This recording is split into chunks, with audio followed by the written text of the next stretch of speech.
ये सेशन आपके लिए बहुत महत्वपूर्ण है साइंस एंड टेक्नोलॉजी को कवर करने के लिए।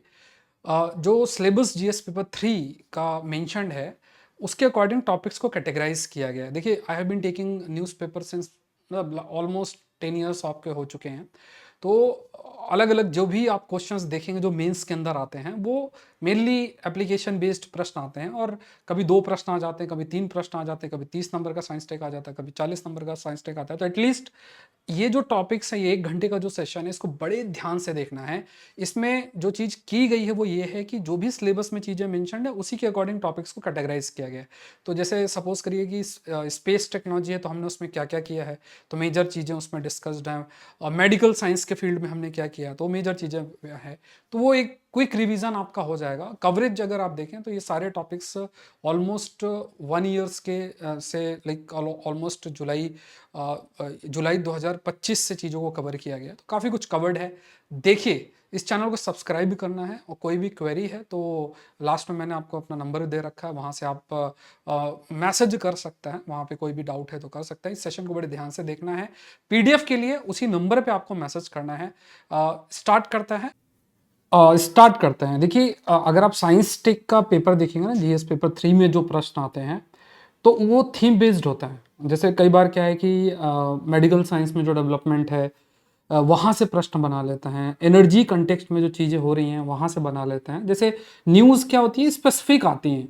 अब स्पेसिफिक न्यूज़ आई है, मेडिकल फील्ड में कई सारी ऐसी न्यूज़ है, फिर वहाँ से कंबाइंड वे में जो ट्रेंड चलता है या जो डेवलपमेंट होता है वहाँ से प्रश्न बनाते हैं। तो इस सेशन के अंदर हम क्या करेंगे, I have like identified 50 topics हैं। क्योंकि देखिए, वैसे तो देखा जाए तो पूरा जो एक साल के अंदर टॉपिक्स, जो छोटे बड़े टॉपिक्स मिला के दे आर मोर देन 600 जो डेवलपमेंट हुआ, बट उनमें से I have like extracted 50 topics. अब इन 50 टॉपिक्स को जो थीम्स हैं, जैसे अलग अलग जो होता है ना, अलग जैसे development and their applications and affect in everyday life, जो आपके सिलेबस में जो मेंशन है उसको कैटेगराइज करके देखेंगे। मल्टीपल टॉपिक्स होंगे, उनको उसी कैटेगरी के अंदर देखेंगे। तो अगर मान लीजिए इन एरियाज में प्रश्न आते हैं जैसे वैक्सीन डेवलपमेंट और इन सब में, तो आप उनको हैंडल कर सकते हैं। और 2 से 3 प्रश्न मेंस में आते हैं जो कि अच्छा खासा नंबर होता है।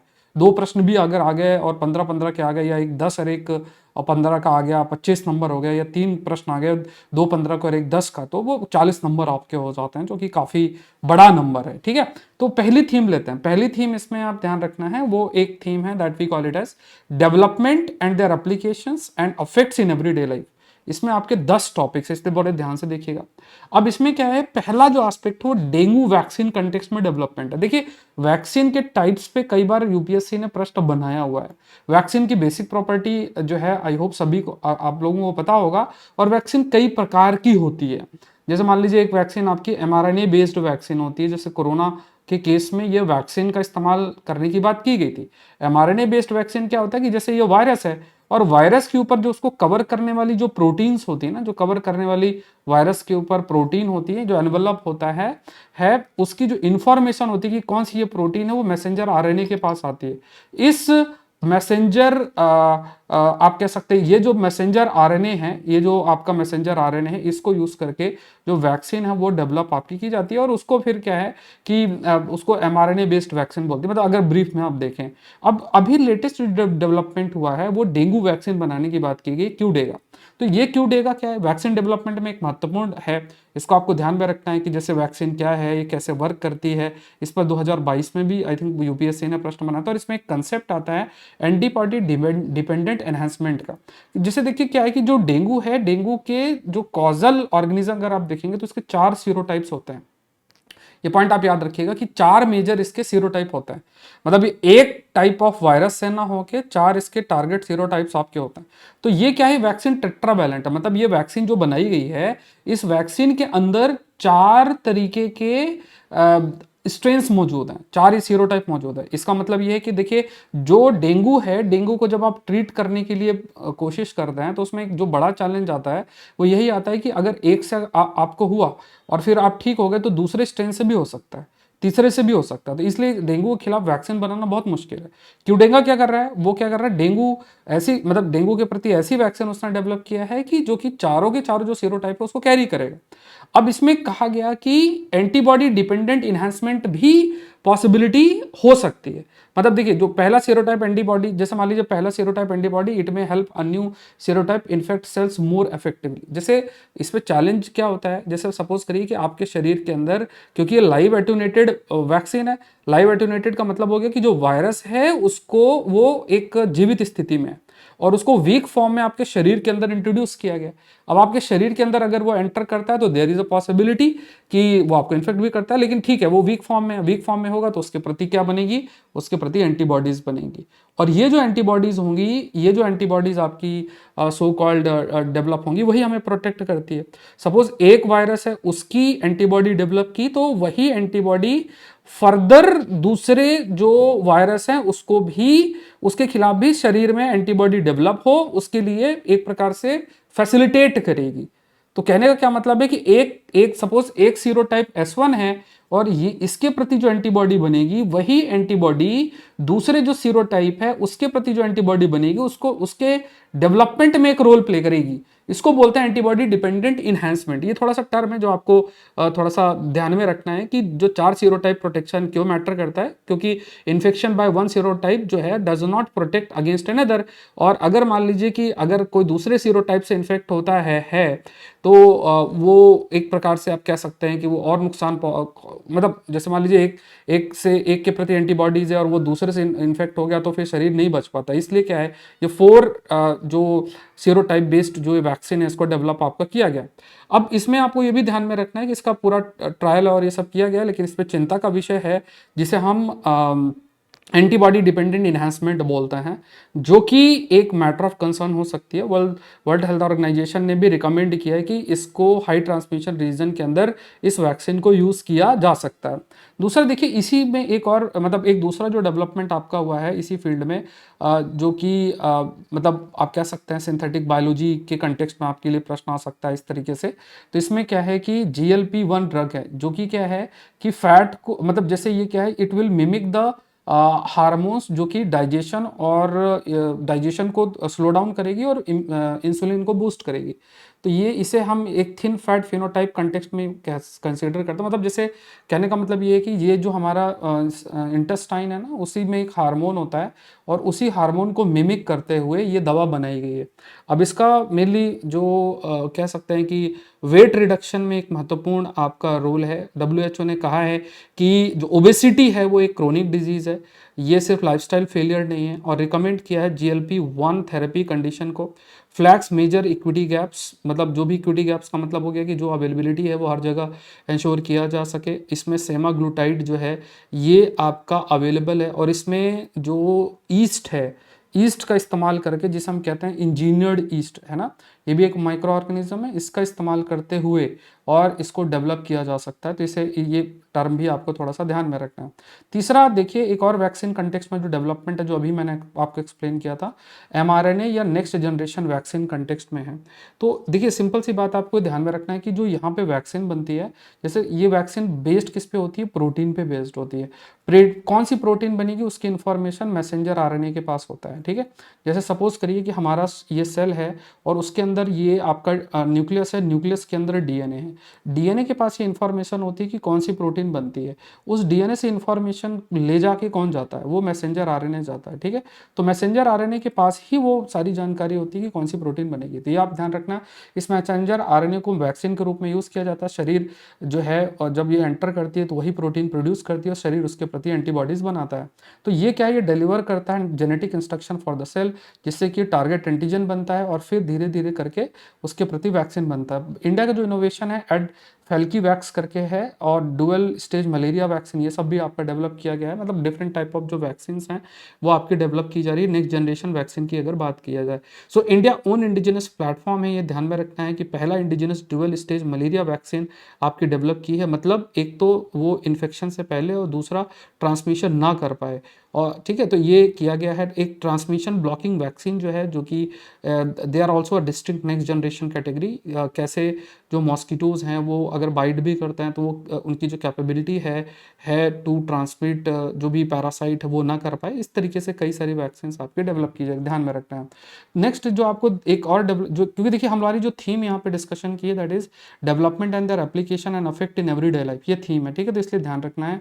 एवरीडे एप्लीकेशन कंटेक्स्ट में अगर हम देखें तो यहाँ पे एक और डेवलपमेंट हुआ है हाइड्रो पावर ट्रेन्स का हरियाणा के अंदर। अब इसमें जो है इसमें प्रोटोन एक्सचेंज मेम्ब्रेन का यूज़ किया गया, मतलब इसमें फ्यूल सेल का यूज़ किया गया, ठीक है। इसमें देखिए सिंपल सी बात है, जो वाटर है वाटर को ब्रेक करके हाइड्रोजन को प्रोड्यूस करना है, यही इसका जो मैकेनिज्म है जिसके तहत ये आपका कार्य करेगी।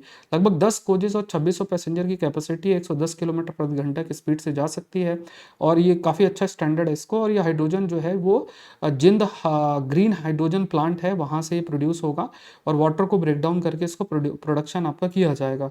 तो ये एक है। और इसमें जो आपका आप कह सकते हैं जो वाटर वेपर है, मतलब जीरो डायरेक्ट एमिशन है, वाटर वेपर ओनली से ही प्रोड्यूस होगा। Green status depends entirely on using clean electricity, ठीक है, तो ये आपको ध्यान में रखना है। और मतलब जो ग्रीन स्टेटस मतलब जैसे जिंद इंडस्ट्री है ना, वहीं पे ये हाइड्रोजन है, हाइड्रोजन को ब्रेक करके मतलब वाटर है, वाटर को ब्रेक करके हाइड्रोजन का प्रोडक्शन आपका किया जाएगा। फिर एक देखिए एजेंटिक एआई की बात की जाती है, तो जो एआई है दैट ऐसे एआई जो आपके मतलब बहुत सारे, जैसे आपसे पूछा जा सकता है एआई क्या है, एजेंटिक एआई क्या है, तभी इस पर कोई पॉइंट आप लिखना चाहते हैं तो ये एंगल आप थोड़ा सा याद रखिएगा। ये मतलब एआई कैटेगरी, देखिए एजेंटिक एआई बस इतना याद रखिए कि बहुत सारे जो कॉम्प्लेक्स टास्क होते हैं वो खुद कर सकता है, आपको बार बार ऐसा उनको इंस्ट्रक्शन देने की जरूरत नहीं है। सो एआई एजेंट्स क्या कर सकते हैं, ये गोल कर सकते, मतलब ये अपनी जो भी गोल है मल्टी स्टेप एक्शन है कर सकते हैं, बार बार इंस्ट्रक्शन देने की जरूरत नहीं है।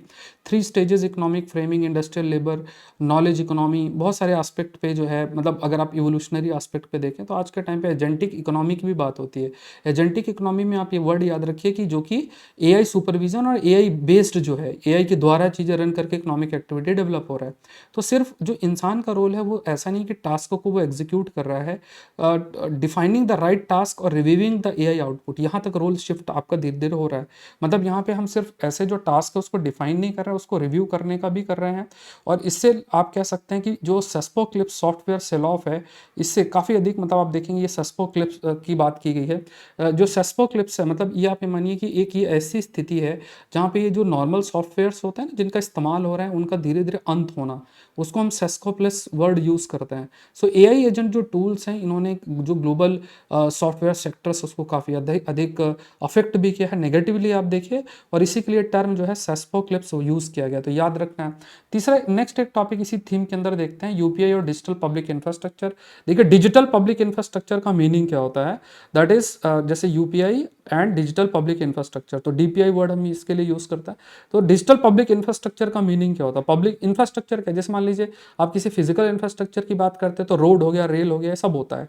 डिजिटल इंफ्रास्ट्रक्चर में क्या हो गया, डिजिटल इंफ्रास्ट्रक्चर जो डिजिटल टेक्नोलॉजिकल कंटेक्स्ट में यूजफुल है, और पब्लिक का मतलब सरकार के द्वारा डेवलप। तो इंडिया क्या है कि जैसे जैसे यूपीआई है, ये क्या है, एक डिजिटल पब्लिक इंफ्रास्ट्रक्चर का हिस्सा है।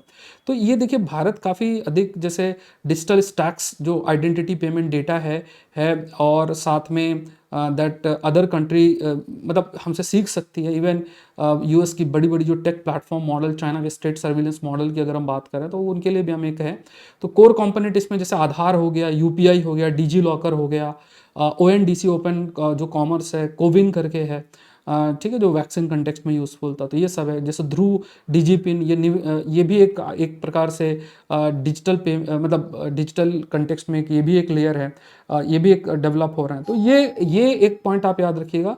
सेक्टोरल प्लूरिलेटरलिज्म जो स्ट्रेटजी है, इंडिया जो है वो basically it is positioning DPI as one of the 3 sectors with AI and space, ठीक है। तो ये आप याद रखिएगा कि ये पॉइंट आपके लिए महत्वपूर्ण है, that is India is positioning DPI जो digital public infrastructure as one of the three sectors with AI and space where it can get global technical standards early rather than only reacting to US China tech dominance. मतलब हम digital public infrastructure को इस तरीके से develop करें। तो at least इसमें आपको ना जो मैंने टर्म्स बताए हैं वो जरूर से जरूर आप याद रखिएगा। देखिए थोड़ा हम लोग जल्दी में करेंगे क्योंकि इतनी सारी चीज़ें फिर नहीं हो पाएंगी, तो एक डेढ़ घंटे, एक सवा घंटे में अगर आपके इतना कंटेंट हो जाएगा that will more than sufficient. फिर एक देखिए एक एंटी माइक्रोबियल रेजिस्टेंस भी एक बड़ी थीम है, दिमाग में रखना है। देखिए क्या होता है कि जो बहुत सारी दवाइयाँ यूज़ होती हैं उनका असर जो बैक्टीरिया और इन सब में नहीं हो पा रहा है, ठीक है, तो वो इसे हम एंटी बैक्टीरियल रेजिस्टेंस शब्द हम यूज़ करते हैं। कहने का मतलब ये हो गया कि धीरे धीरे ये कई ऐसी ऐसे आपके बैक्टीरिया और माइक्रो ऑर्गेनिजम्स हो रहे हैं जिनमें दवा का असर ही नहीं हो रहा है। सो यहाँ पे कहा गया कि आज के टाइम पे जैसे एंटी माइक्रोबियल रेजिस्टेंस भारत में एक बड़ी प्रॉब्लम है, आप इसको लिख सकते हैं। पैथोजन धीरे धीरे रेजिस्टेंस डेवलप कर रहे हैं, नई दवा बनाने की जरूरत है। और WHO declare top 10 global health threats में इंडिया में ये AMR बर्डन बहुत अधिक है। तो इसमें कहा गया कि आई प्रिज्म करके है, point of care UTI diagnostic, जो कि क्या कर सकता है कि एंटीबायोटिक को आइडेंटिफाई करने में हेल्प कर सकता है। और एक रमन DIP करके है, ये भी टीबी ड्रग रेजिस्टेंस को आइडेंटिफाई करने में तुरंत हेल्प कर सकता है। तो एक बार अगर हमें एंटीबायोटिक रेजिस्टेंस का ज्ञान हो जाएगा तो अकॉर्डिंगली हम स्टेप्स ले सकते हैं। तो AMR पे अभी कभी प्रश्न आएगा तो उसको दिमाग में रखना और आप इसको मेंशन कर सकते हैं। इसी तरीके से आप एक और ट्रीटमेंट थेरेपी पे याद रखिएगा, कार्ड थेरेपी याद रखना है। कार्ड थेरेपी क्या है? Chimeric antigen receptor T cell therapy. जिससे क्या होता है कि कोई कैंसर है ना, अब उस कैंसर को अगर ट्रीट किया जाए, ठीक है, तो कैंसर को ट्रीट करने में या तो आप कीमोथेरेपी का यूज़ करिए या फिर एक तरीका दूसरा जो आपके लिए होता है वो ये है कि है ना, जैसे मान लीजिए आप यूज़ कर रहे हैं तो एक दूसरा तरीका ये होता है कि जो टी सेल्स हैं, टी सेल्स को आप बाहर एक्सट्रैक्ट करके उनमें चेंजेस करके और उन टी सेल्स के माध्यम से कैंसरस सेल्स का खात्मा करना।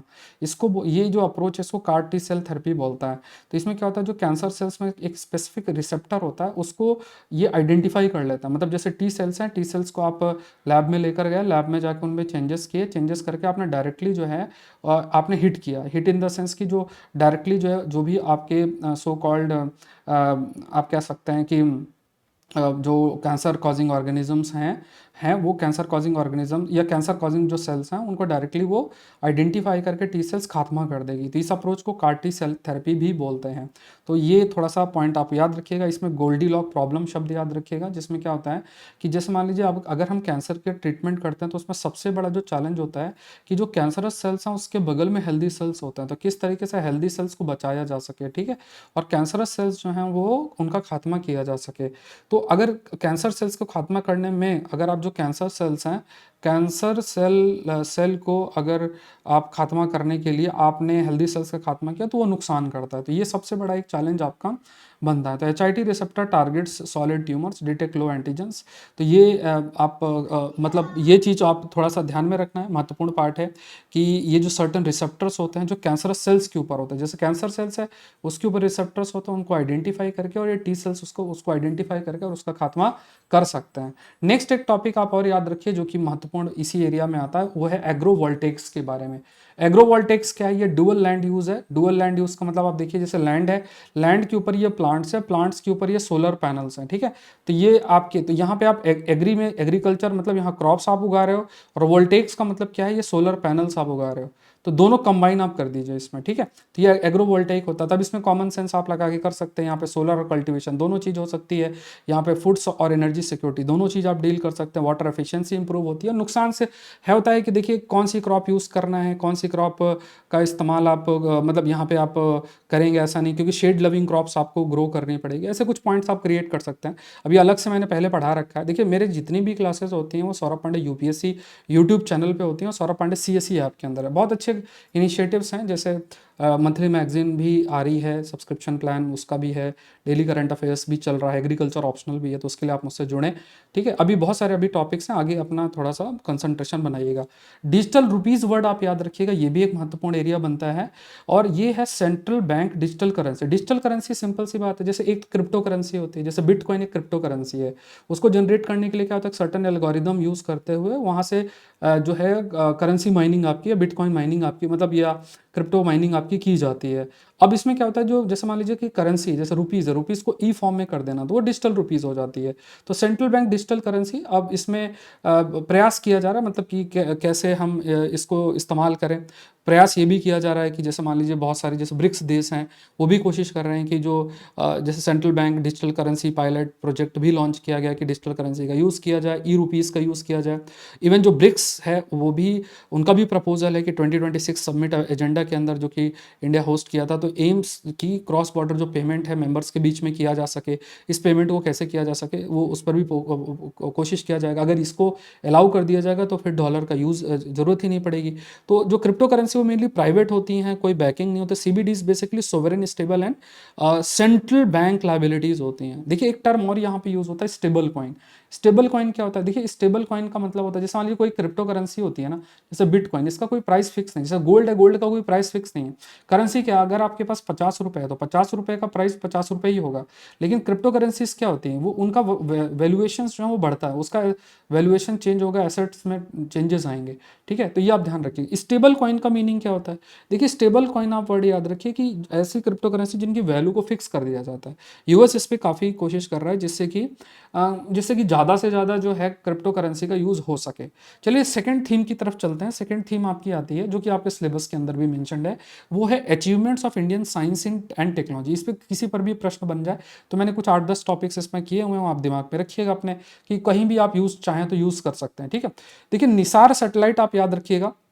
निसार सैटेलाइट है नासा का, ISRO synthetic aperture radar radar dual frequency. देखिए नासा और इसरो का ये कोलैबोरेटिव एफर्ट है, और इसका ऑब्जेक्टिव आप ये देखिएगा कि इसका ऑब्जेक्टिव है कि पूरा का पूरा जो भी सारा डेवलपमेंट्स हो रहा है ना, मतलब पूरा का पूरा ये ऑब्जर्व कर लेता है। इवन सेंटीमीटर्स का भी चेंजेस अगर हो रहे हैं तो ये आइडेंटिफाई कर सकता है। तो पूरी मॉनिटरिंग करना, सर्विलेंस इन द सेंस पूरी मैपिंग करना, उसमें इसका यूज़ किया जा सकता है। अब इसमें डुअल फ्रीक्वेंसी है, इसका मतलब इसमें एल और एस बैंड दोनों का यूज़ हो रहा है। इन दोनों का बैंड यूज़ करके और फिर जो है ये पूरा ऑब्जर्वेशन, अलग अलग जगहों का ऑब्जर्वेशन आपका किया जा रहा है। ठीक है, तो ये थोड़ा सा ध्यान में रखना है। उसके बाद देखिए एक तो निसार याद रखिएगा, इंडिया यूएस कोलैबोरेशन पे कभी लिखना हो। विक्रम मिशन याद रखिएगा, विक्रम जो है जैसे इंडिया की पहली प्राइवेट ऑर्बिटल रॉकेट। ऑर्बिटल का मतलब क्या होता है, ऑर्बिटल का मतलब आप याद रखिएगा कि जैसे कोई रॉकेट आपने छोड़ी और वो सैटेलाइट को लॉन्च करेगा जो कि किसी भी जगह के चक्कर लगा सकती है। ठीक है, तो इंडिया की पहली ऑर्बिटल रॉकेट है, स्काई रूट ने डेवलप किया है। और यहाँ पे 3D प्रिंटर, मतलब laser, layer by layer metal powder का यूज़ करते हुए और फिर इसको डेवलप किया गया है। इंडिया का longest single piece carbon composite rocket stage है। ठीक है, तो ये इसको खास बनाता है, क्योंकि देखिए इसमें ऐसा नहीं, जैसे कई बार होता है, जैसे सपोज करिए अगर मैं एक सीमेंट का स्लैब बनाऊं, तो सीमेंट का अगर मुझे स्लैब बनाना है तो क्या करना है कि अगर मैंने कोई पेस्ट बनाया और उस पेस्ट को जैसे किसी में भर दिया तो वो एक स्लैब बसा बन जाएगा। और अगर मुझे उसी में ईंट लगा के करनी है तो ईंट को जोड़ जोड़ के बनाना पड़ेगा। तो देखिए यहाँ पे क्योंकि ये 3D प्रिंटेड है, 3D प्रिंटर मतलब एक सॉफ्टवेयर है, सॉफ्टवेयर में सारा डिजाइन मेंशन है, मटेरियल को डाला वो सॉफ्टवेयर वैसा ही डिजाइन कर देगा। तो एक सिंगल कंपोजिट स्ट्रक्चर में इसको डेवलप किया गया है क्योंकि ये 3D प्रिंटेड है, ये इसको यूनिक बनाता है। ठीक है, लगभग आप देखिए 350 kg को लोअर अर्थ ऑर्बिट में सेंड किया जाएगा। प्राइवेट और वायबिलिटी गैप फंडिंग के माध्यम से इसको किया जा रहा है। इंडिया का कमर्शियल जो है, मतलब कमर्शियल लेवल पे जैसे नासा भी स्पेस एक्स और उनका सब जो कर रहा है, उसी तरीके से हम भी इस डायरेक्शन में काम कर रहे हैं। अब आ जाते हैं नेक्स्ट जो है प्रोटोटाइप फास्ट ब्रीडर रिएक्टर। ये भी एक टॉपिक है। देखिए यहाँ पे ना इंडिया का जो न्यूक्लियर प्रोग्राम है ना, उस पे प्रश्न आपके लिए मेंस में बन सकता है। देखिए अभी हमारा जो न्यूक्लियर प्रोग्राम है, ध्यान से समझिएगा कि जो हमारा न्यूक्लियर प्रोग्राम है जो हम डेवलप कर रहे हैं, तो देखिए आप समझिएगा कि जो न्यूक्लियर है ना, तो न्यूक्लियर कंटेक्स्ट में एक तो न्यूक्लियर फ्यूल होता है। तो जो न्यूक्लियर फ्यूल होता है ना, उस पर मैक्सिमम मोर देन 99% यूरेनियम 238 होता है। ठीक है, यूरेनियम जैसे मान लीजिए आप नेचुरल यूरेनियम अगर आप लेते हैं ना, तो उसमें मैक्सिमम क्या होता है, यूरेनियम 238 होता है। ठीक है, और बहुत ही कम प्रोपोर्शन होता है 235। तो यूरेनियम 235 को जितना आप उसके प्रोपोर्शन को बढ़ाते जाएंगे, उसकी प्योरिटी को बढ़ाते जाएंगे, उसी को हम एनरिचमेंट बोलते हैं। अगर सपोज करिए इस एनरिचमेंट को आप 90% तक लेकर ले गए, मतलब कि अगर 90% यूरेनियम 235 है, तो इसी से आप क्या बना सकते हो, इसी से आप वेपन बना सकते हो। इसी से आप क्या बना सकते हो, वेपन, मतलब न्यूक्लियर वेपन जो है वो बनाया जा सकता है। भारत अभी जो अपना पहली स्टेज में हम pressurised heavy water reactor use कर रहे हैं, ये है, ठीक है। सेकंड हम क्या कर रहे हैं, प्रोटोटाइप, इस पर बहुत डिटेल मेरा लेक्चर है, तो फास्ट ब्रीडर जो रिएक्टर है वो हमने जो है डेवलप किया है। अब ये अगर हमने इसकी क्रिटिकलिटी को अगर हमने अचीव कर लिया है, मतलब इंडिया ने प्रोटोटाइप जो सेकेंड स्टेज है वो फास्ट ब्रीडर रिएक्टर अगर हमने इसकी अचीव कर लिया है, तो ये क्या है, ये हमारे सेकेंड स्टेज को लेकर आगे हम लेकर जाएंगे। मतलब कहने का मतलब ये है कि हम असल में जो तीसरी स्टेज तक रीच करना चाहते हैं, जहाँ पे हम थोरियम से न्यूक्लियर रिएक्टर को रन कर सकते हैं। अभी क्या है, आपका यूरेनियम जो है, यूरेनियम का ही हम यूज़ करते हैं, यूरेनियम 235 का हम यूज़ करते हैं, ठीक है। तो अभी अगर हम धीरे धीरे, जैसे अभी देखिए धीरे धीरे जो है हमने सेकेंड स्टेज तक रीच किए हैं, और फिर क्योंकि यूरेनियम थोरियम जो है वो हमारे देश के अंदर काफ़ी है, और विश्व में थोरियम इतना नहीं है, तो इसलिए यूरेनियम बेस्ड रिएक्टर्स जो हैं वो आपका डेवलप हुआ है। और साथ में ये जो आपका फास्ट ब्रीडर रिएक्टर है, तो इसमें वेस्ट जनरेशन जो होता है वो कंपेरेटिवली बहुत ही कम होता है या नहीं भी होता है। जितना इनपुट होता है उससे ज़्यादा आउटपुट होता है, और उसको आप दोबारा भी इस्तेमाल कर सकते हैं। तो मतलब ये जो भी स्पेंट फ्यूल है उसको ये यूज़ कर सकता है, लगभग एक्सट्रैक्टिंग 10% ऑफ एनर्जी पर साइकिल ये कर सकता है। ये खास बात इस है, ठीक है। और दूसरा देखिए, दूसरा इसमें कुछ रिस्क भी होता है, जैसे मान लीजिए इसमें लिक्विड सॉलिड कूलेंट का यूज़ किया जाता है, सोडियम कूलेंट का यूज़ किया जाता है, ठीक है। तो ये एफिशिएंट हीट ट्रांसफ़र है, नो हाई प्रेशर इसको ज़रूरत नहीं है। बट ये क्या है, क्योंकि इसका यूज़ करते हैं सोडियम का, तो ये बहुत तेज़ी से वो एयर और वाटर से रिएक्ट कर सकता है, तो ये नुकसान भी कर सकता है, ये भी एक कहा गया है, ठीक है। सो इसमें हम जैसे ये सारी चीज़ें हमारे 100 जो गीगावाट का हम जो अपना प्रोग्राम, मतलब 100 गीगावाट न्यूक्लियर पावर हम जनरेट करना चाहते हैं 2047 में, तो उसमें ये हेल्प करेगा। इसी कंटेक्स्ट में देखिए, इसी कंटेक्स्ट में अगर देखा जाए तो जो सो कॉल्ड हमारा शांति बिल है, जिसमें हम प्राइवेट सेक्टर का पार्टिसिपेशन भी न्यूक्लियर एनर्जी के अंदर बढ़ा रहे हैं, तो वो भी है। तो जैसे जनरली जो न्यूक्लियर एनर्जी के एक्सप्लोरेशंस और न्यूक्लियर रिएक्टर को रन करने में वो सरकारी तंत्र ही उस पर या गवर्नमेंट ही उस पर पार्टिसिपेट कर सकते हैं। लेकिन अभी अगर आप देखेंगे तो यहाँ पे जो अलाउ किया जा रहा है कि प्राइवेट सेक्टर चाहे तो इट कैन ऑल्सो पार्टिसिपेट, ठीक है। तो ये ब्रीफ में पॉइंट्स याद आपको रखना है। अब इसी कंटेक्स्ट में दूसरा देखते हैं, एक और याद रखिएगा कि देखिए स्पेस कंटेक्स्ट में ही GSAT-7R करके है, CMS-03 करके है, इंडिया के हैवीएस्ट एवर कम्युनिकेशन सैटेलाइट है, लगभग 4400 kg का ही है, इंडिया का हैवीएस्ट कम्युनिकेशन सैटेलाइट है। लॉन्च व्हीकल मार्क 3 LV-M3 का यूज़ इसका आपका किया गया था। High capacity voice data video link across ships, marine naval aircraft, marine operations, मतलब एक कुल मिला के जैसे मान लीजिए कि वॉइस डेटा वीडियो लिंक और ये सब है ना, ships, submarine, naval aircraft, marine operation centres, इन सब पर्पस के लिए ये इसका जो भी ये मतलब कम्युनिकेशन है, तो इस सैटेलाइट का यूज़ किया जा सकता है। इसरो का जो इंडिपेंडेंट हैवी लिफ्ट कैपेबिलिटी है उसको भी हाईलाइट करता है। मतलब कहने का मतलब ये है कि मतलब कि हम बहुत हैवी जो पेलोड्स हैं वो कैरी कर सकते हैं, तो मैरीटाइम सिक्योरिटी कंटेक्स्ट में बहुत आपका यूज़फुल होगा। फिर देखते हैं एक और ग्रेविटेशनल वेव्स, याद रखिएगा। देखिए क्या होती है कि जैसे मान लीजिए ये आपका ब्लैक होल्स होता है, ये क्लोज हैं, ये है ना, एक दूसरे के चक्कर लगा रहे हैं, और कभी भी कोई चीज़ जिसकी बहुत अधिक मास होती है जब वो आपस में टकराते हैं तो ये ग्रेविटेशनल वेव्स जनरेट होती हैं। जैसे कि मान लीजिए कि एक पानी की एक बाल्टी है, उसमें अगर हल्का सा पैर मारिए, थोड़ा सा पत्थर आप छोड़िए पानी के ऊपर, तो लहरों सी जनरेट होती है। ऐसे ही जब बहुत ज़्यादा मास वाली चीज़ आपस में टकराए, कोलाइड करती है, तो ग्रेविटेशनल वेव्स भी जनरेट होती है। इन ग्रेविटेशनल वेव्स के बेसिस में हमें बहुत सारी जानकारियाँ मिलती हैं कि ब्लैक होल्स जो होते हैं कैसे बनते हैं, और बहुत सारे यूनिवर्स के कंटेक्स्ट में भी जानकारी जो है मिलती है। और दूसरा इसमें कुछ जैसे यहाँ पे जैसे एक ये GW ग्रेविटेशनल वेट 250114, तो इसमें कुछ चीज़ें एक सामने आई हैं, और उसमें ये हाईलाइट किया गया है कि ऐसा क्या है कि जो हैवी ब्लैक होल है जो कि 50 से 130 सोलर मास है, वो कैसे फॉर्म हुआ। तो इतना हैवी ब्लैक होल कैसे फॉर्म हुआ, तो इसका एक कारण बताया गया जिसे बोला गया हायरार्किकल मर्जर। हायरार्किकल मर्जर का मतलब है, जैसे मान लीजिए कि एक है, ये दूसरा है, ये कंबाइन करके ये बना, फिर ये कंबाइन करके ये बना, इस टाइप के हायरार्किकल वे में ब्लैक होल्स की मर्जिंग हुई और एक बड़ा ब्लैक होल जो है वो बना। तो ये एक थोड़ा सा अभी इस टाइम चल रहा था। सो LIGO इंडिया प्रोजेक्ट है, अंडर कंस्ट्रक्शन है, will be the third global detector. LIGO जो है, LIGO इंडिया चाइना का जो है वो ऑलरेडी बन चुका है। तो ग्रेविटेशनल वेव डिटेक्ट के लिए हम LIGO जो इंडिया का प्रोजेक्ट है वो भी अंडर कंस्ट्रक्शंस हैं, और ये भी जल्द बन जाए ऐसा हम सोचते हैं, ठीक है। अब देखिए हर एक टॉपिक को मैंने बहुत डिटेल में अपने सेशंस में डिस्कस किया। अब इसमें क्या है, शॉर्ट्स में जो भी टॉपिक्स हैं कि आप एक बार रिवीजन कर लें तो वो हेल्प कर रहा है आपको, ठीक है। फिर देखिए एक और हाईलाइट किया गया है, दैट इज पल्सर है। पल्सर के बारे में मतलब India lead Pulsar distance measurement method है। अब जैसे मान लीजिए इसमें ये सब चीज़ें आप कहाँ पे हाईलाइट कर सकते हैं, जैसे आपसे पूछा जाए कि भारत ने स्पेस के एरिया में क्या काम किया है। अब अगर उसी में कुछ पॉइंट्स आपको लिखना है तो एटलीस्ट ये दिमाग में रखिएगा। जैसे यहाँ पे लीगो के लिए हम काम कर रहे हैं, वहाँ पे हमने हैवीएस्ट पेलोड लॉन्च कर दिया, उधर हमने ऑर्बिटल रॉकेट वो कर दिया, तो इस टाइप की चीज़ें आप मेंशन कर सकते हैं। एक पल्सर डिस्टेंस, जैसे पल्सर है ना, तो ये आप देखिए कि जैसे जो पल्सर है ये भी क्या है, ये एक fast spinning dead star cores है।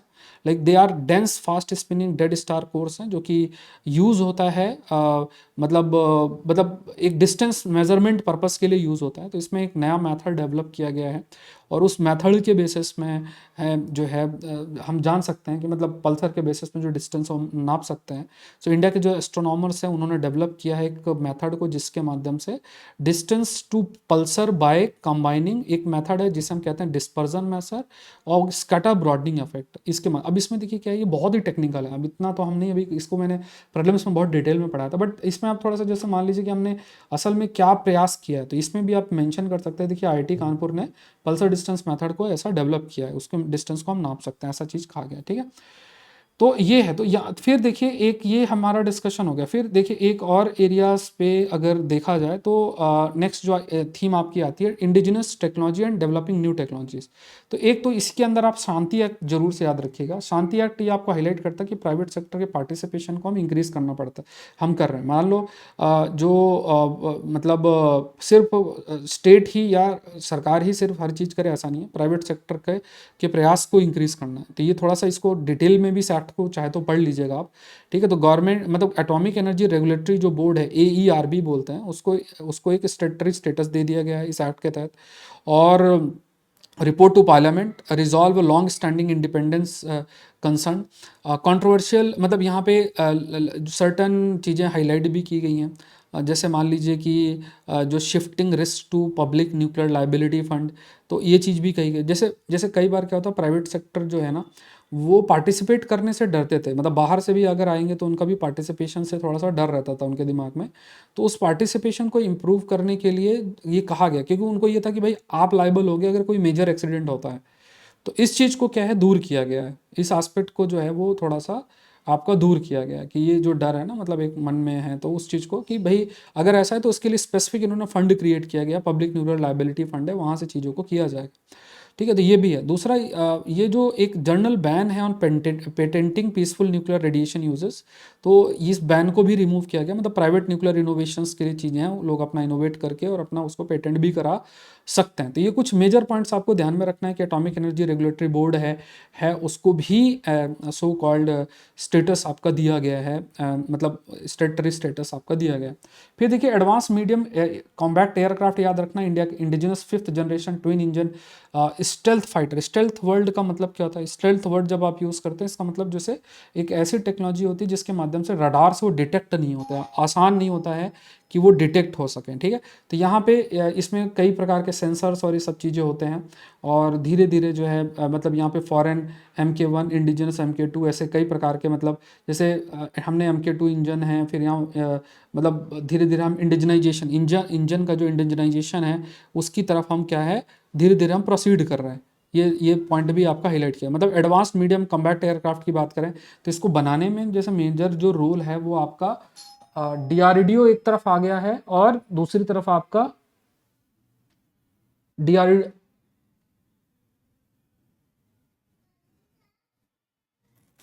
एक तरफ आपका DRDO हो गया है, ठीक है, एक तरफ आपका DRDO है और दूसरी तरफ आपका ADA led twin engine stealth fighter programme है। Features internal weapons, sensor fusion, super cruise capability, AI assisted pilot coordinations, ये सब चीज़ें हमने डेवलप आपकी की है। सो इसमें जैसे MK1 है, इट यूजेस MK1 जो कि फॉरेन, तो ये जो इंजन यूज़ कर रहा है दैट इज़ GEF414 करके है, ठीक है। ये इंजन आप याद रखिएगा, फॉरेन इंटरिम, और MK2 करके है जो कि थोड़ा सा इंडिजिनस हम डेवलप करेंगे, धीरे धीरे इसको डेवलप करेंगे। और प्राइवेट सेक्टर एग्जीक्यूशन, मतलब यहाँ पे धीरे धीरे जैसे कुछ जैसे टाटा एडवांस्ड सिस्टम है, भारत फोर्ज BEM करके LNT है, ये सब भी पार्टिसिपेट करेंगे। मतलब कुल मिला के जो ये फाइटर जेट मैन्युफैक्चरिंग है ना, सिर्फ हिंदुस्तान एरोनॉटिक लिमिटेड तक सीमित ना रहे, मतलब प्राइवेट सेक्टर के पार्टिसिपेशन को भी इंक्रीज करने का प्रयास किया जाएगा। फिर देखिए S-400 एडवांस मिसाइल सिस्टम में भी आप याद रखिएगा, तो इस पर भी है, तो इसका रशिया का लॉन्ग रेंज मॉडल है। और यहाँ पे इंडिया का फोर्थ, मतलब इसमें क्या है कि स्क्वाड्रन 5 ऐसा हमें लेना था, तो चौथा जो है, fourth of the fifth contracted squadron जो है, वो आपका अराइव्ड किया है 2026 में। 400 किलोमीटर इनकी रेंज है, मल्टी लेयर एयर डिफेंस में इसका एक रोल है। Aircraft, drone, cruise, ballistic missile से ये हमें सुरक्षा दे सकता है। दूसरा ये AI इंटीग्रेशन भी है, AI enabled decision support system इसके अंदर है। बट फाइनल डिसीजन जो है वो इंसान के द्वारा ही लिया जाता है कि कोई चीज़ रिलीज़ करनी है कि नहीं करनी है। तो यहाँ पे 5 रेजिमेंट सिस्टम डेवलप किया गया था, $5.43 बिलियन इस पे स्पेंडिंग की गई है। डिलीवरी जो है थोड़ा डिले हुआ था because of the Russia Ukraine war की वजह से है। सो ये एक है, टेक्निकली बहुत सुपीरियर है, मल्टी लेयर डिफेंस सिस्टम में हेल्प करेगा। मल्टी लेयर का मतलब होता है डिफरेंट जो लेयर है उस पर ये हेल्प करेगा। टेक्नोलॉजी ऑटोनॉमी इंजन्स धीरे धीरे डेवलप किया जा रहा है, ये भी आप याद रखिएगा। नाविक और INS के बारे में याद रखना, इंडिया का जो रीजनल नेविगेशन सैटेलाइट सिस्टम है, इंडिपेंडेंट GPS, मतलब जैसे मान लीजिए GPS है ना, ग्लोबल पोजिशनिंग सिस्टम, ऐसे ही हम अपना खुद का पोजिशनिंग सिस्टम डेवलप कर रहे हैं, दैट इज IRNSS करके। तो इंडिया का रीजनल नेविगेशन सैटेलाइट सिस्टम है, ये आप वर्ड याद रखना है, ठीक है। उसके बाद यह इंडिया का रीजनल नेविगेशन सैटेलाइट सिस्टम है, India independent GPS equivalent providing standard positioning services and restricted precision serving, और ठीक है, तो ये वर्ड आप याद रखिएगा। तो यहाँ पे जैसे क्या हुआ था कि कारगिल के युद्ध के टाइम पे जो GPS है उसका जो एक्सेस है वो देने से US ने मना किया था, तो उसी तरीके से मतलब हम अपना भी डेवलप कर रहे हैं, तो इसी वजह से फिर धीरे धीरे नाविक और INS की तरफ हम प्रोसीड कर रहे हैं। फिर देखिए यहाँ पे एक चीज़ और याद रखिएगा, एक और रुद्रम 2 मिसाइल। देखिए डिफेंस कंटेक्स्ट में कोई प्रश्न आता है ना, तो इन बातों को याद रखिएगा, मतलब ये पॉइंटर्स होते हैं, जरूरी नहीं आपसे रुद्रम पूछ ले, बट अब ये सब याद रखना है आपको। थोड़े पॉइंट्स आप खुद भी चाहें तो अभी आपके पास टाइम है तो वो देख लीजिएगा, ठीक है, क्योंकि ये सब जो टॉपिक्स मैंने कंपाइल किया मेरे सेशन में ही सारी चीज़ें डिस्कस हुई, बहुत डिटेल में हुई हैं, बट इनको शॉर्ट फॉर्म में हम कैसे फटाफट रिवाइज कर ले उस डायरेक्शन में हम लोग डिस्कस कर रहे हैं। क्योंकि अगर मैं आपको 2 4 5 टॉपिक और उस पर 2 घंटे पढ़ाऊंगा तो वो पॉसिबल, मतलब आपके लिए ठीक नहीं है, ठीक है। रुद्रम 2 मिसाइल की बात करें तो ये भी indigenous air to surface precision missile है, याद रखना है। तो DRDO ने इसको डेवलप किया है, सॉलिड प्रोपेलेंट है, ठीक है। जैसे क्या होता है कि जैसे मान लीजिए प्रोपेलेंट्स होते हैं ना, जैसे ये इसमें फ्यूल टाइप यूज़ होता है, वो क्या है, लिक्विड सॉलिड, तो ये सॉलिड प्रोपेलेंट इसके अंदर यूज़ किया है, और ये एनिमी रडार को न्यूट्रलाइज कर सकता है, ये इसकी खास बात है। और DRDL research centres Imarat Hyderabad, ये as a main lab with HAL है, और ऐसी संस्थाओं ने साथ में मिलकर इसमें काम किया है। मतलब ये it reduces pilot risk, radar और एयर डिफेंस जो है उसको दूर से ये ख़त्म कर सकता है। फिर देखिए भारत का इंडिया का जो सेमीकंडक्टर मिशन है 2.1, ये भी ध्यान रखना है।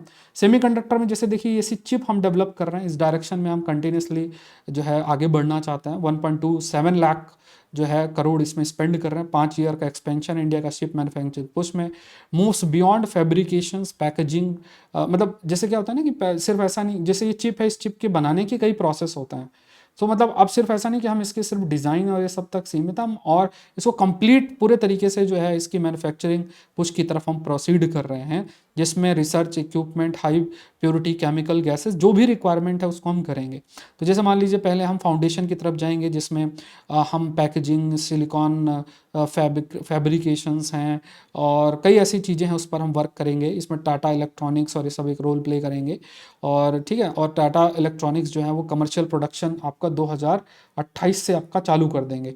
उसके बाद एक फिर आपका धीरे धीरे हम कैपिटल सब्सिडी जो है, मतलब फेज़ 2 की तरफ हम जाएंगे, और फिर उसमें हम कोशिश करेंगे, जैसे मान लीजिए ग्लोबल चिप मेकर आएँ और आके इन्वेस्ट करें, ठीक है, ये भी है। फिर उसके बाद डिज़ाइन लिंक्ड इंसेंटिव्स हम प्रोवाइड करेंगे। कई ऐसे प्रोजेक्ट्स होंगे जहाँ पे एक्सपेंसिव चिप डिज़ाइन सॉफ्टवेयर है, they are given free to university startups की, उसको सीख के वो कर सकते हैं। सेमीकंडक्टर लेबोरेटरीज की बात करें, मोहाली जो है इट हैज़ बेसिकली, ठीक है, जैसे अगर अब देखा जाए तो मोहाली हेल्प्स, मतलब मोहाली की अगर हम बात करें तो मोहाली में भी मतलब it has help convert student designs to production ready layout की तरफ जो है किया जा रहा है, ये भी आपका हाईलाइट किया गया। तो ये थोड़ा सा ध्यान में रखना, इसको जरूर से दिएगा, बहुत इंपॉर्टेंट है। फिर इसी डायरेक्शन में एक आप ध्यान रखिएगा कि मेगा एरिया में क्वांटम टेक्नोलॉजी है, तो इसमें नेशनल क्वांटम मिशन आप याद रखिएगा, dedicated quantum reference points develop किए हैं, आई थिंक साउथ में आंध्र प्रदेश और इधर डेवलप किया गया है। और धीरे धीरे है ना, क्योंकि इंडिया का जो मिशन है इंडिजिनस कैपेबिलिटी क्वांटम कंप्यूटर्स और इन सब में, ठीक है, तो quantum computing, communication, sensing, materials इनके, तो इंडिया का पहला dedicated quantum research facility Amaravati Andhra Pradesh में किया गया है। तो इसलिए है ये फोकस किया गया है। तो यहाँ पे Andhra Pradesh build the first state level quantum testing infrastructure SRM university में डेवलप किया गया है। फिर उस पर देखिए पोस्ट क्वांटम क्रिप्टोग्राफी एजेंसी की बात करें तो इंडिया का डिजिटल जो इंफ्रास्ट्रक्चर है, लाइक यूपीआई, बैंकिंग, आधार और ये सब बहुत सारे ऐसे हैं। तो इसमें देखिए क्या है कि हमें ये कोशिश करनी है कि जितनी भी टेक्नोलॉजीज़ हैं इनको हम फ्यूचर के अंदर अगर हमें इस्तेमाल करना है तो इन्हें सिक्योर करना है। क्वांटम टेक्नोलॉजी का क्या है कि इनको डीक्रिप्ट करना आसान हो सकता है, तो किस तरीके से हम इनके जो सिक्योरिटी डायमेंशंस हैं उसको किस तरीके से और बेटर कर सके, ठीक है। मतलब यहाँ पे हमें प्रयास करना पड़ेगा, क्योंकि अभी अभी से हम प्रयास करें फिर बाद में हम मतलब जैसे मान लीजिए कि सारा डेटा ले लें, बाद में कोई डिक्रिप्ट करे, तो इस तरीके से थोड़ा सा हमें मतलब ऑलरेडी पहले से तैयार रहना है कि जो भी एनक्रिप्टेड डेटा है उसको स्टॉक पाइलिंग कर ली जाए, स्टॉक उसका डेटा बना लिया जाए, बाद में जब क्वांटम कंप्यूटर्स आएंगे तो उसके माध्यम से कहीं टारगेट करके उसे ख़त्म किया जाए। तो यहाँ पे एक कंसेप्ट आता है क्यू डे करके। क्यू डे एक ऐसा दिन है माना जाता है जबकि पूरे तरीके से जो भी डेटा है उस सारे डेटा को क्वांटम कंप्यूटर्स जो हैं वो क्या कर सकते हैं, वो मतलब एनक्रिप्ट कर डिक्रिप्ट कर सकता है। मतलब सारा डेटा और ये सब जो सिक्योर है उसको अनसिक्योर कर सकते हैं, या आप कह सकते हैं उनको डिक्रिप्ट कर सकते हैं। तो वो उस दिन के लिए हमें तैयार रखना है अपने आप को। मतलब ऐसा ना हो कि एनक्रिप्टेड डेटा भी रख लें, बाद में क्वांटम टेक्नोलॉजी है और उससे फिर डिक्रिप्ट करें। फिर देखिए आईएनएस अरिधमन है, तो जरूर से इंडिया की जो बैलिस्टिक मिसाइल सबमरीन है तीसरी, इसके बारे में आप जरूर से गो थ्रू होइएगा, महत्वपूर्ण पार्ट है। इंडिया का थर्ड न्यूक्लियर बैलिस्टिक आपकी ये मिसाइल है सबमरीन जिसे हम कहते हैं, आफ्टर आईएनएस अरिहंत और आईएनएस अरिघाट। और इसमें लाइक लार्जर है, 7000 टन है, कैरीज अप टू 24 मिसाइल्स हैं। पहले 12 थी और इसमें आपकी K4N और K5 न्यूक्लियर ट्रिप्ड मिसाइल्स भी हैं। कंप्लीट स्ट्रेंथन्स जो है sea based leg of India nuclear triad, मतलब एक न्यूक्लियर ट्राइड में हेल्प करेगा। मतलब हम कह सकते हैं कि न्यूक्लियर वेपन हम लॉन्च कर सकते हैं समुद्र से, आसमान से और ज़मीन से, इसको न्यूक्लियर ट्राइड बोलते हैं। ऑल्दो हम नो फर्स्ट की तरफ हम प्रिंसिपल फॉलो करते हैं, बट हम अपनी सेकेंड स्ट्राइक कैपेबिलिटी ऐसी रखते हैं कि अगर हमने किया तो फिर हम दोबारा उसका खात्मा पूरे तरीके से कर देंगे। फिर आ जाते हैं नेशनल ग्रीन हाइड्रोजन की बात करते हैं, तो यहाँ पे डीकार्बनाइजेशन है, ग्रीन स्टील की तरफ हम प्रोसीड करना चाहते हैं। तो ग्रीन हाइड्रोजन बेसिकली जब आप हाइड्रोजन का प्रोडक्शन करते हैं, जैसे मान लीजिए वाटर को ब्रेक करके आप हाइड्रोजन प्रोड्यूस करते हैं, ठीक है, आप वाटर को ब्रेक करेंगे और फिर हाइड्रोजन प्रोड्यूस करेंगे ना, तो इसको जब आप ब्रेक करेंगे जैसे मान लीजिए है ना, तो इसमें आप रिन्यूएबल एनर्जी का यूज़ कर रहे हैं, ये वर्ड आप याद रखिएगा, रिन्यूएबल एनर्जी जो है उसको यूज़ करेंगे, ठीक है।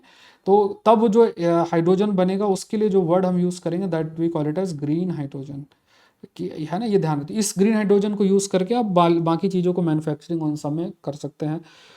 तो अभी देखिए यूरोपियन यूनियन का कार्बन बॉर्डर एडजस्टमेंट मैकेनिज्म है जिसे शॉर्ट में हम CBAM बोलते हैं। तो ये जो CBAM है इसके तहत क्या है, कोई भी प्रोडक्ट मान लीजिए यूरोप जाता है भारत का और उसके प्रोडक्शन के प्रोसेस में बहुत अधिक कार्बन एमिशन हुआ है, तो वहाँ पे फिर यूरोप जो है उस पर टैक्स लगा देता है। तो इस चीज़ से बचने के लिए, ठीक है, इस चीज़ से बचने के लिए हमें क्या करना पड़ेगा, क्योंकि ये चीज़ें धीरे धीरे स्ट्रिक्टली इंप्लीमेंट होंगी, तो इस चीज़ से बचने के लिए हमें कोशिश करनी पड़ेगी कि हम जो सोर्स ऑफ एनर्जी है, जैसे मान लीजिए आप स्टील प्रोड्यूस करते हैं तो उसमें ग्रीन हाइड्रोजन का यूज़ करें rather than carbon generated thermal power का हम इस्तेमाल कर रहे हैं। तो इस डायरेक्शन में काफ़ी अधिक जो प्रयास किया जा रहा है ग्रीन हाइड्रोजन और इस सबको डेवलप करने के लिए, और इसमें आप ग्रीन हाइड्रोजन मिशन को थोड़ा सा देखिएगा। फिर देखिए गगनयान में देखिए हम क्रू मेंबर्स अपने भेज रहे हैं, मतलब इंडिया का ह्यूमन स्पेस फ्लाइट प्रोग्राम है, इंडिया का इंडिजिनस क्रूड ऑर्बिटल मिशन है, building towards India's own human space flight capability जो है वो डेवलप किया जा रहा है, ठीक है। और इसमें खास तौर से full environment control and life support रहे, और जिसे हम शॉर्ट में ECLSS बोलते हैं, ये वर्ड याद रखिएगा, ECLSS। इसका मतलब क्या होता है, that we call it as we call it as full environment control and life support, ठीक है। अब ECLSS जो है ये इसके 6 फंक्शंस हैं, जैसे एयर है, एयर एक फंक्शन है, ठीक है, जिस आपसे पूछा जा सकता है ECLSS क्या होता है, तो इसमें ऑक्सीजन सप्लाई है, CO2 रिमूवल है, वाटर है, क्लाइमेट कंट्रोल है, कैबिन प्रेशर है, वेस्ट मैनेजमेंट है, फायर सेफ्टी, ये सब इस सिस्टम के अंदर आते हैं। जैसे मान लीजिए water mist extinguishes used since, जैसे ही फायर मान लीजिए स्प्रेड होती है। फिर उसके बाद देखिए सी की लैंडिंग है, तो जब लैंड करता है तो उस प्रोसेस को हम स्प्लैशिंग बोलते हैं, ये वर्ड याद रखिए, या स्प्लैश डाउन वर्ड याद रखिएगा। स्प्लैश डाउन, जैसे मान लीजिए आया और ये आके ऐसे टक, इसको स्प्लैश डाउन बोलते हैं, ठीक है, तो स्प्लैश डाउन की तरफ है। So feed towards India planned own space station, मतलब धीरे धीरे हम, जैसे अभी हम कैपेबिलिटीज़ बना रहे हैं, जैसे हमने पहले मिशन लॉन्च की थी जिसमें हमने अपनी डॉकिंग टेक्नोलॉजी को चेक किया था, फिर उनको कंबाइन करके देखा था, ठीक है, अलग अलग जो मॉड्यूल्स हैं उनको जोड़ के देखा था, फिर ये सब हमने किया था ना, तो ये एक हेल्पफुल रहेगा। उसके बाद जैसे फिर ये जो ये कर लिया, फिर उसके बाद हमें इंसानों को भी हम ट्रांसफ़र कर सकें, अगर प्रॉपर हमारा जो ह्यूमन रेटिंग जो रॉकेट्स हैं, ह्यूमन रेटिंग रॉकेट्स का मतलब ऐसी रॉकेट्स जिनकी कैपेबिलिटी है कि वो इंसानों को भी ले जा सकते हैं, ठीक है। तो यहाँ पे और साथ में ये जो आप ये वर्ड याद रखिए, दैट इज़ ECLSS करके है, जो full environment control and life support system है। तो इसके माध्यम से फिर हम धीरे धीरे अपनी जो कैपेबिलिटी है स्पेस के एरिया में वो अपनी बढ़ा लेंगे। अब नेक्स्ट देख लेते हैं AI गवर्नेंस, न्यूक्लियर सेफ्टी, इस पर कई टॉपिक्स हैं, जिसमें आप देखिए IT, space, computer, robotics, nano technology, biotechnology, ये इसमें कुछ एरियाज हैं, याद रखिएगा। AI में आप क्लॉड माइथोस याद रखिएगा।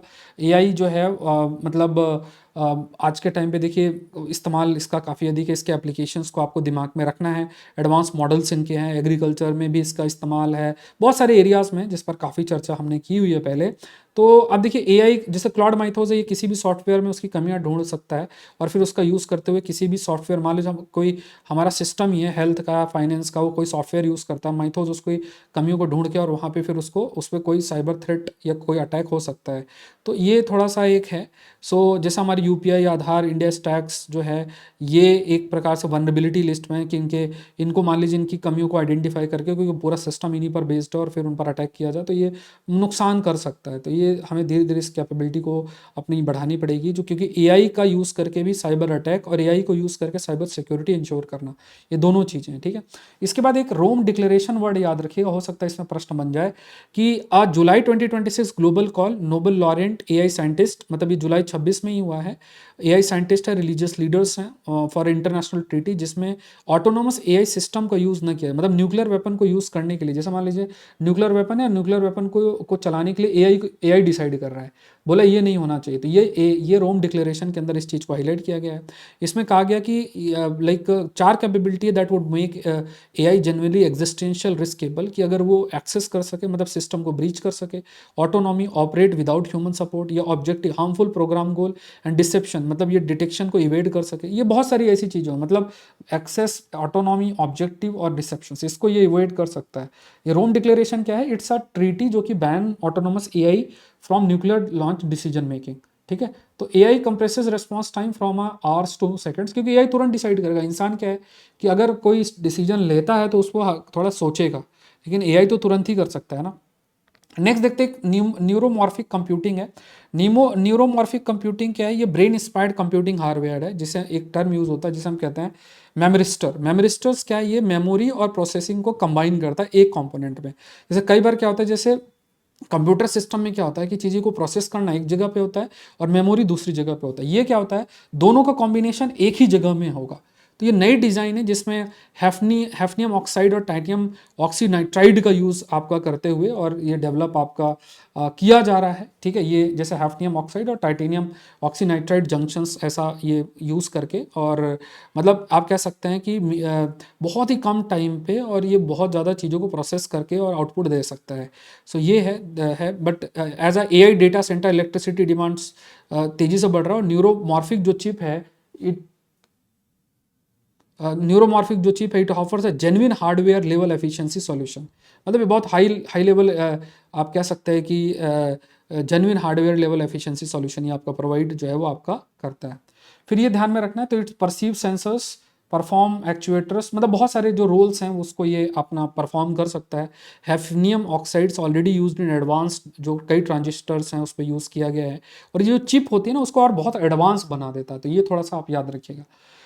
एक और टर्म यूज होता है that we call it as embodied AI करके। एम्बॉडीड एआई क्या है? AI placed in a physical body. जैसे कि रोबोट है, रोबोट के अंदर अगर कोई एआई है तो वो क्या है? एम्बॉडीड एआई हम बोलते हैं।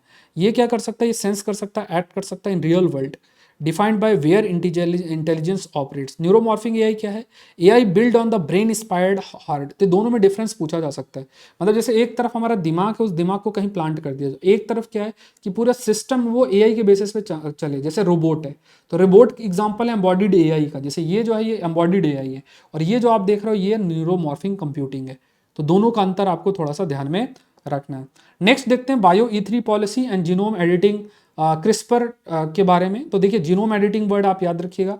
जीनोम एडिटिंग का मतलब क्या होता है? जीनोम का मीनिंग क्या होता है? जैसे मान लीजिए कि अगर आप डीएनए ले लीजिए, ठीक है, सारी डीएनए के अंदर जो जीन है वो मतलब जैसे मान लीजिए इंसान के अंदर जितनी जीन है वो जीनोम बनाता है, और उस जीन में सर्टेन चेंजेस कर देना। जैसे एक कपड़ा है उसमें आप कैंची से काट के उसमें चेंजेस कर सकते हो, इसी तरीके से डीएनए में सर्टेन कट करके आप क्या कर सकते हो? उसको एडिट कर सकते हो। और जिस टूल का यूज़ करते हो मेनली कौन सा टूल होता है इस एडिटिंग करने के लिए? उसे हम क्रिस्पर बोलते हैं, और इस अप्रोच को हम जीनोम एडिटिंग बोलते हैं। मतलब मान लीजिए डीएनए है, डीएनए से ही चीज़ें बहुत सारी जुड़ी हुई हैं, तो अगर आप डीएनए में परिवर्तन कर सकते हो, उस पर चेंजेस कर सकते हो, तो वो बहुत यूजफुल हो सकता है। कई हार्मफुल जीन को आप रिमूव कर सकते हो, ठीक है।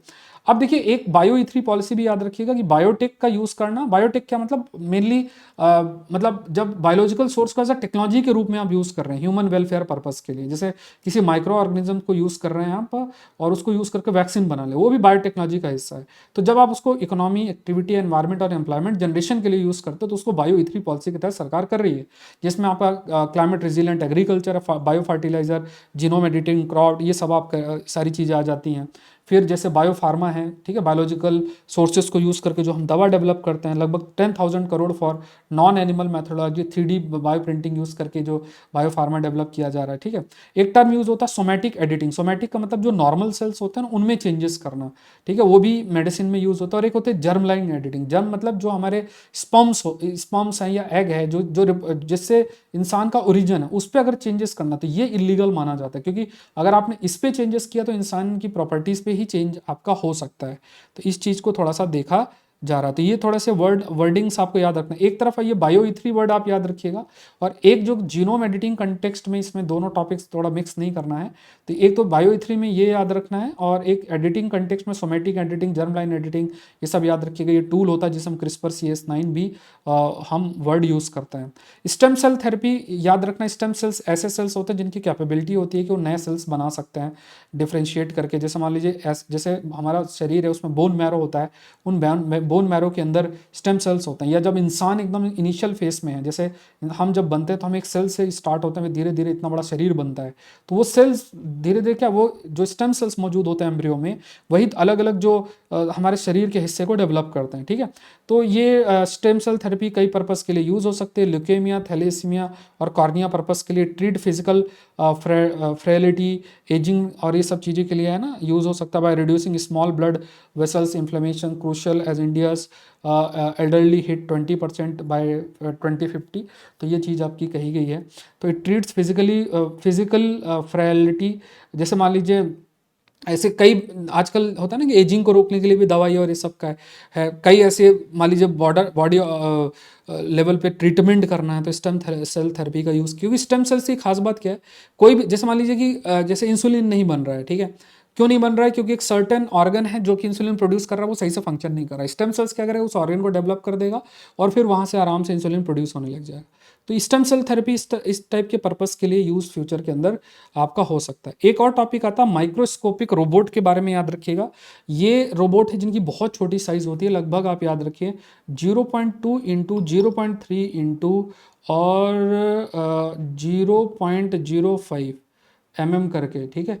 तो ये आप देख लीजिए 0.2 इंटू 0.3 इंटू 0.05 तो ये माइक्रो ऑर्गेनिज्म स्केल लेवल पे डेवलप इसको किया जाता है, ठीक है। So it's carrying their own on board processor and memory made using standard micro electronic chip making method, ठीक है। सो ये क्या है? Standard micro electronic chip making method को यूज़ करते हुए इसको मतलब ये बहुत ही छोटे रोबोट्स आप मान सकते हैं, ठीक है।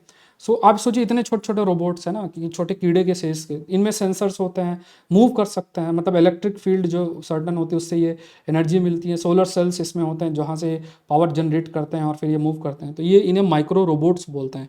ये वर्ड्स याद सकते हैं और इनको लाखों में एक साथ छोड़ा जा सकता है, जिसे हम स्वार्म्स बोलते हैं, रोबोट स्वार्म्स वर्ड भी हम यूज़ करते हैं।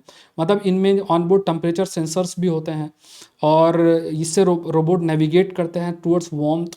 फिर ये जो है electric field pushes ions in surrounding waters, ये भी होता है, ठीक है, तो ये सब ध्यान रखना है। फिर एक आप प्रिंटेड रॉकेट इंजन्स है, 3D प्रिंटेड यूज़ करके रमन, मतलब ये इंजन्स डेवलप किया जा रहा है, जैसे स्काई रूट है विक्रम 1, तो उसने इस चीज़ को डेवलप किया है। तो इससे क्या होगा कि बहुत सारे ऐसे अलग अलग पार्ट्स जोड़ने की ज़रूरत नहीं है, मटेरियल यूज़ करते हुए और 3D प्रिंटिंग फॉर्मेट में, और फिर ये इनको प्रोड्यूस किया जा सकता है, ये किया जा रहा है। सो ये मतलब इसमें नुकसान ये है कि कई बार हिडन प्रोर या सर्टन मटेरियल में डिफेक्ट होगा तो दिक्कत हो जाती है, क्योंकि अगर फिर इसमें कुछ गड़बड़ी हुई तो पूरा ही तोड़ना पड़ेगा जैसे। और अगर जोड़ जोड़ के कोई चीज़ बनाई जाती है तो उसमें चीज़ें मतलब आप थोड़ा सा सही कर सकते हो, लेकिन इसमें क्या है कि आप एक साथ ही क्या कर रहे हो कि जैसे मैंने आपको एक पहले भी एग्जांपल दिया कि एक मान लीजिए सीमेंट का स्लैब आप बना रहे हैं और उस स्लैब में आपने सीमेंट को डाल के और पूरा मतलब ऐसा करके और उससे सीमेंट डाल दिया तो एक स्लैब सा बन जाएगा, तो उसमें कहीं डिफेक्ट हुआ तो फिर पूरा बर्बाद है वो।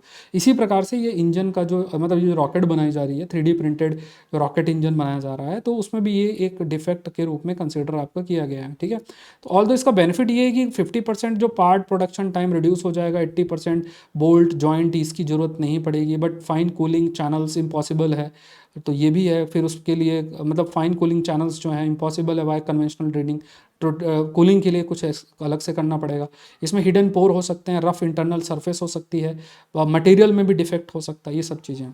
स्पेस टेलीस्कोप है, जेम्स वेब स्पेस टेलीस्कोप है, ये एक हाईलाइट आपका किया गया। तो James Webb space telescope launch 2021 and follow on discovery continue reshaping cosmology, India's own AstroSat contribute complementary observation. देखिए मतलब डार्क स्टार को आइडेंटिफाई किया गया है जेम्स वेब टेलीस्कोप के द्वारा, ठीक है। डार्क स्टार्स क्या होते हैं, देखिए मतलब ऐसे stars they are powered by dark matter या डार्क एनर्जी से पावर्ड जो स्टार है, तो इस पर अभी रिसर्च आई है।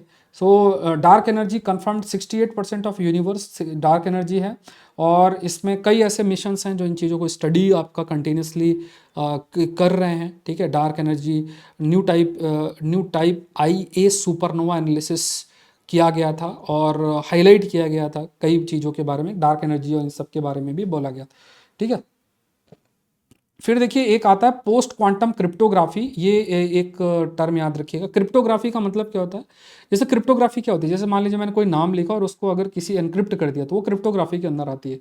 पोस्ट क्वांटम क्रिप्टोग्राफी, क्योंकि मान लीजिए आज के टाइम पे मैंने XYZ ABC ऐसे करके एनक्रिप्शन कर दिया, बट क्वांटम के लिए कुछ भी नहीं है ये डिक्रिप्ट करना। तो क्वांटम के बाद क्रिप्टोग्राफी हम कैसे करते हैं, तभी तो आप डेटा को प्रोटेक्ट कर पाएंगे, जो कि एक मेजर चैलेंज है। मतलब क्वांटम कंप्यूटर्स को, फ्यूचर के क्वांटम कंप्यूटर्स अगर प्रोटेक्ट करना है आज के डेटा को, तो फिर वहां पे हमें पोस्ट क्वांटम क्रिप्टोग्राफी पे काम करना पड़ेगा। यहीं से एक कंसेप्ट इमर्ज हुआ जिसे हम कहते हैं हार्वेस्ट नाउ डिक्रिप्ट लेटर। तो ये आज के समय में कोई भी जो होगा एडवर्सरी, वो अभी डेटा आपका इनक्रिप्टेड डेटा स्टील कर देगा, बाद में जो क्यू डे आएगा, जो क्वांटम कंप्यूटर्स डेवलप हो जाएंगे, तो फिर वो वहाँ पे उसको यूज़ कर सकता है। तो ये एक चैलेंज बनेगा आगे चल के। फिर देखिए एक टर्म होता है बायोसिमिलर्स के बारे में, तो देखिए ये भी एक टर्म है जो कि याद रखना है आपको। तो यहाँ पे कई चीज़ें हाईलाइट आपकी की गई हैं, लाइक कई ऐसे ड्रग्स हैं, कई ऐसे आप कह सकते हैं कि दवाइयाँ जो हैं वो आपकी डेवलप की जा रही हैं बायोलॉजिकल सोर्सेस का इस्तेमाल करते हुए। सो जैसे मान लीजिए नॉन एनिमल मेथोडोलॉजीज़ का यूज़ किया जाता है, जैसे कि ऑर्गेनॉइड्स, जैसे ऑर्गन्स ऑन ए चिप, मतलब मान लीजिए कोई चिप है, क्योंकि कोई भी ऑर्गन है उसको, मतलब कोई दवा है उसकी आपकी चेकिंग, मतलब आपको करनी है, उसके इम्पैक्ट को समझना है। तो ये चिप है, उसमें ये ऑर्गन है, उसमें आपने दवा डाली और उसको समझ लिया। तो ये क्या है कि it use human cell based system to test drug more faithfully modelling human biological response than animal models for complex biological drugs, ठीक है। बहुत सारे एंटीबॉडीज वैक्सीन पर्पस के लिए इसका यूज किया जा सकता है। एनिमल्स मतलब है ना, तो ये चीज कही गई है, जो बायोलॉजिक्स हैं, ठीक है, तो दे bind highly specific human receptors that animal model often can't accurately replicate. तो मतलब जैसे कई जैसे बायोलॉजिकल सोर्सेस का भी यूज़ करके बहुत सी जो दवाइयाँ हैं उनको उनके सिमिलर सी डेवलप की जाती हैं, जैसे हम बायोसिमिलर्स भी बोलते हैं। तो यहाँ पे आप ये कह सकते हैं कि जैसे नॉन एनिमल मेथड को यूज़ किया जा रहा है इनकी टेस्टिंग पर्पस के लिए, क्योंकि एनिमल्स की भी अगर आप टेस्टिंग करते हैं तो वो भी इतने अधिक आप कह सकते हैं कि इतना इफेक्टिवली आप टेस्टिंग नहीं कर सकते हैं, बिकॉज मतलब एक तो कई सारे लॉस भी होते हैं कि हर एनिमल पे आप कैसा टेस्ट करेंगे, बट आपके पास अगर नॉन एनिमल मैथडोलॉजीज हैं तो उसके माध्यम से क्या है, जैसे मान लीजिए चिप है, ऑर्गन ऑन चिप मेथड है, तो इसमें आप किसी भी ऐसे जो दवाइयाँ हैं उन दवाइयों को आप जो है चेक कर सकते हैं या टेस्ट कर सकते हैं। ये टर्म थोड़ा सा आपको ध्यान में जो है ध्यान में रखना है।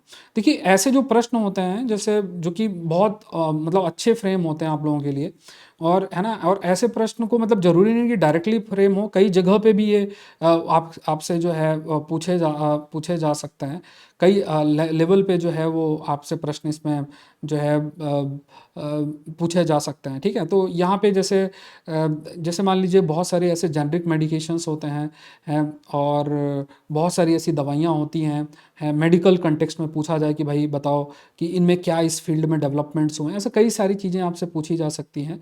तो मतलब वहाँ पे ना इन इन जो भी मैंने आपको पॉइंट्स बताए ना, इनको पढ़ने की कोशिश करिएगा, क्योंकि जो आजकल थोड़ा सा एनालिटिकल टाइप प्रश्न जो है लाइक डेवलप किए जाते हैं, जैसे मान लीजिए बायोलॉजिक्स है, तो ये क्या है, ये मेडिकेशन है जो कि लिविंग ऑर्गेनिजम्स और उन सबसे डिराइव होते हैं, जो कि काफ़ी कॉम्प्लेक्स होते हैं और इन्हीं के सिमिलर बनाते हैं, उनको बायोसिमिलर बोलते हैं। तो इनकी टेस्टिंग बहुत महत्वपूर्ण बन जाती है कि आप इनको कैसे रन करते हैं, कैसे इनकी टेस्टिंग करते हैं, वो चीज़ें थोड़ा सा मैटर करती हैं। ठीक है, तो ये आस्पेक्ट ध्यान में रखना है। देखिए ये सारे टॉपिक्स को गो थ्रू हो जाना है। ये एक चीज़ और भी आप याद रखें कि जितने भी ये टॉपिक्स हैं, इन टॉपिक्स का आपको अगर ये जो पीडीएफ है, तो पीडीएफ आपको Saurabh Pandey UPSC Telegram channel पे मैं डाल दूंगा, या आप नंबर एक ले लीजिए 9057921649, इस पर आप मैसेज करिएगा तो इसका एक प्रिंटेड फॉर्म में भी पीडीएफ आपको दे दिया जाएगा, तो उसको फटाफट आप रिवाइज कर लीजिएगा। या नीचे टेलीग्राम चैनल है, वहाँ पे भी आप जुड़ सकते हैं। मेरे जितने भी सेशंस होते हैं वो सिर्फ जो है सौरभ पांडे सीएसई ऐप के अंदर ही ठीक है जो है उसको ध्यान में रखना है। ठीक है, ये इंपॉर्टेंट है। अब यहाँ पे देख लेते हैं नेक्स्ट एस्पेक्ट है that we call it as terahertz computing hazards labour robotics, topic 39 और 40। इस पे हम कुछ डिस्कशंस हैं वो कर लेते हैं, क्या क्या पॉइंट्स हैं। तो अब देखिए कंप्यूटिंग सिस्टम में ना भी बहुत सारे डेवलपमेंट कंटिन्यूस बेसिस में जो है वो आपके हो रहे हैं। तो क्या क्या है उसको आप देख लेते हैं। एक तो देखिए एक जो है एक एस्पेक्ट है ये जो आ जाता है that we terahertz computing. So यहाँ पे देखिए मतलब कई सारे लेवल पे यहाँ पे डेवलपमेंट हो रहा है। तो देखिए जैसे कई ऐसे मटेरियल्स हैं, फ्रंटियर मटेरियल्स हम बोलते हैं, science research into ultra fast, मतलब ऐसी अल्ट्रा फास्ट कंप्यूटिंग हार्डवेयर की तरफ, मतलब यहाँ पे using laser pulses on platinum copper meta superlattice to generate atom variations as a 1 trillion cycle second. मतलब आप कह सकते हैं जो टेरा हर्ट्स कंप्यूटिंग है, मतलब बहुत अल्ट्रा फास्ट हार्डवेयर, बहुत तेजी से काम करे, 1 ट्रिलियन साइकिल पर सेकेंड, लेज़र का यूज़ करके ऐसा कुछ करके। तो मतलब प्लेटिनम कॉपर का ऐसा लेटाइस टाइप बना के लेज़र के माध्यम से एटम को एक्टिवेट करके जो भी सर्टेन चेंजेस किए जाएं और फिर मतलब इतना हाईली सोफिस्टिकेटेड कंप्यूटिंग डेवलप किया जाए, तो इसे हम टेरा हर्ट्स कंप्यूटिंग जो है वो शब्द हम यूज़ करते हैं। सो ये एटॉमिक मोशंस जो है mainly they are driven mainly by electrons pressures and not, मतलब है ना, जैसे मान लीजिए कि अगर आप एटम्स हैं उनके मोशंस की अगर हम बात करें तो basically driven mainly by the electron का, जो इलेक्ट्रॉन का प्रेशर है उसके माध्यम से दे आर ड्रिवन एंड ठीक है, not ordinary heat, a genuine novel mechanistic, जो मतलब ऑर्डिनरी हीट से ये मूवमेंट ना होने के बजाय मेनली जो इसमें जो इलेक्ट्रॉन प्रेशर, जैसे लेज़र है, लेज़र से इलेक्ट्रॉन्स में सर्टेन चेंजेस किए और उसके माध्यम से जो भी चेंजेस होंगे तो उसको मतलब जो आप हाई फ्रीक्वेंसी या बहुत फास्ट कंप्यूटिंग सिस्टम डेवलप करना चाहते हैं वो आप कर सकते हैं। ठीक है, तो इसका एग्जांपल के रूप में आप मेंशन कर सकते हैं। और फिर आगे जाके जो इलेक्ट्रॉन, मतलब यहाँ पे इलेक्ट्रॉन्स का जो मूवमेंट है रादर देन चार्जेस, तो वो हम इंश्योर कर सकते हैं, ऐसा चीज़ है। तो ये बहुत ही टेक्निकल एस्पेक्ट है जो कि ध्यान रखना है। अब आ जाते हैं robotics for the prohibited labour की अगर हम बात करें, रोबोटिक्स फॉर प्रोहिबिटेड लेबर्स, ये भी एक एस्पेक्ट है जो कि बहुत चर्चा का विषय बना है और यहाँ पे भी बहुत सारे लेवल पे मतलब प्रयास करने की ज़रूरत है। ठीक है, मतलब ठीक है, तो यहाँ पे मतलब कई सारे एस्पेक्ट में रोबोटिक्स, मतलब जैसे रोबोटिक्स का यूज़ किया जा सकता है ऐसी जगह पे जहाँ पे मतलब इंसान को नहीं करना चाहिए, जैसे मैनुअल एक्सकैवेंजिंग है, ऐसा, तो वहाँ पे रोबोट्स का यूज़ किया जा सकता है। तो इसमें भी जैसे बैंडिक्विट, सीवर रोबोट्स हैं, ऐसा कुछ एग्जांपल्स आप मेंशन कर सकते हैं। फिर आ जाते हैं सिंथेटिक बायोलॉजी के बारे में। सिंथेटिक बायोलॉजी जो है, तो जैसे मान लीजिए कि मतलब सिंथेटिक शब्द का मीनिंग क्या होता है, मतलब जैसे मान लीजिए कि जब भी हम आर्टिफिशियली कोई चीज़ प्रोड्यूस करें, जैसे मान लीजिए genetically engineered micro organism, bacteria, east जो है, उसका यूज़ करते हुए आप कॉम्प्लेक्स मॉलिक्यूल बनाएं, जैसे इंसुलिन बना ले। सपोज करिए बैक्टीरिया ईस्ट को यूज़ करके मैंने इंसुलिन बना दी, ये सिंथेटिक बायोलॉजी का हिस्सा बन जाता है। ठीक है, तो जैसे मान लीजिए सेमाग्लूटाइड जो अभी हमने डिस्कस किया था, तो उसको हम इंजीनियर्ड ईस्ट से बना रहे हैं, तो ये क्या होगा, सिंथेटिक बायोलॉजी का एग्जांपल होता है। तो ये आप थोड़ा सा ध्यान में रखिएगा। फोटो बायोकैटालिसिस है, light triggered enzymes making complex anti cancer drugs. So it's a light triggered enzyme making complex anti cancer drugs.